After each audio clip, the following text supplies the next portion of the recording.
భద్రాద్రి కొత్తగూడెం జిల్లా అశ్వారావుపేట ఎంపీడీఓ కార్యాలయంలో ఎమ్మెల్యే జారే ఆదినారాయణ ఇందిరమ్మ నమూనా ఇళ్ల నిర్మాణానికి భూమి పూజ చేసి అనంతరం ముఖ్యమంత్రి సహాయ నిధికి అర్జీలు పెట్టుకున్న 9 మంది దరఖాస్తుదారులకు చెక్కులను అందజేశారు.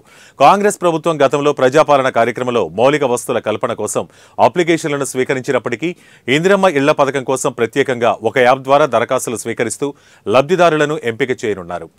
ఈ యాప్లో దరఖాస్తుదారు పేరు, ఆధార్ నెంబర్, సొంత స్థలం ఉందా, ఆదాయం ఎంత అనే వివరాలతో పాటుగా గతంలో ఏదైనా గృహ పథకంలో లబ్ధి పొందారా లేదా అనే విషయాలపై 30 ప్రశ్నలను యాప్లో పొందుపరిచారు. ఇంటి కోసం దరఖాస్తు చేసుకున్న వారి వద్దకు వెళ్లి అధికారులు ఆయా వివరాలను యాప్లో నమోదు చేసి వాటి ఆధారంగా ఈ పథకానికి అర్హులను గుర్తించనున్నారు.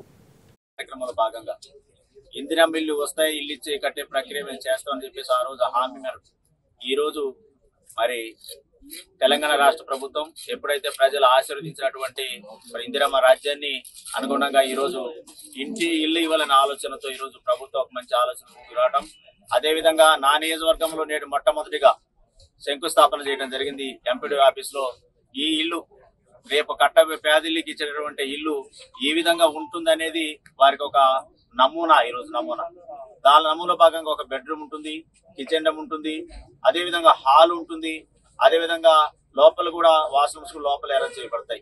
ఒకవేళ ప్రభుత్వం ఇచ్చేటటువంటి 5 లక్షల రూపాయలతో ఇచ్చినటువంటి ఇల్లు ఏదైతే ఉందో, ఒకవేళ వారికి ఇంకా కాస్త ఇంకొక 10 రూపాయలు ఎక్కువ ఖర్చు పెట్టి ఇల్లు కట్టిస్తారనుకున్నప్పుడు వాళ్ళు రూపకల్పన చేయొచ్చు. కానీ ఇంటి యొక్క నమూనా మాత్రం ఇది. వాళ్ళు ఒకవేళ ఇంకా వేరే విధంగా కట్టుకోవాలని కూడా కట్టుకోవచ్చు, వాళ్ళు కాస్త డబ్బులు పెట్టుకుని కట్టుకోవచ్చు. కాబట్టి దానికి ఆ గ్రౌండ్ కి ఎంత ఇస్తున్నాం, అదేవిధంగా స్లాబ్ కి ఎంత ఇస్తున్నాం, అలానే రూప్ లెవెల్ ఎంత ఇస్తున్నాం, 3-4 దఫాలుగా వారికి మేము డబ్బులు ఇవ్వడం జరుగుతా ఉంది. కాబట్టి ఈ రోజు ఈ కార్యక్రమం ఒక శంకుస్థాపన